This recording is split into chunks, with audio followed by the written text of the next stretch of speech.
Habarini za wakati huu, kwa majina naitwa Pilasa Junior. Niko katika hospitali ya rufaa ya mkoa wa Simiyu. Wakati huu nakuletea juu ya ugonjwa wa kifua kikuu. Kifua kikuu ni ugonjwa ambao hasa unashambulia mapafu, lakini pia hata sehemu zingine za mwili unaweza kushambulia. Na vimelea au bakteria wanaosababisha hasa huu ugonjwa wanaitwa Mycobacterium tuberculosis kwa jina la kitaalamu, na hawa ni hatari sana kwa maisha ya wanadamu.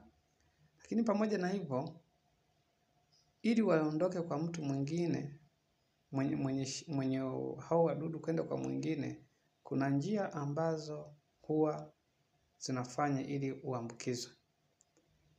Ili kupata habari zaidi, subscribe kwenye hii channel.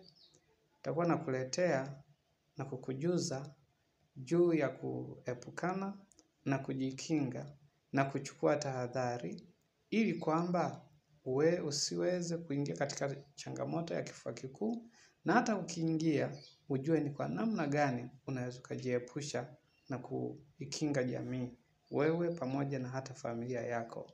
Asanteni sana.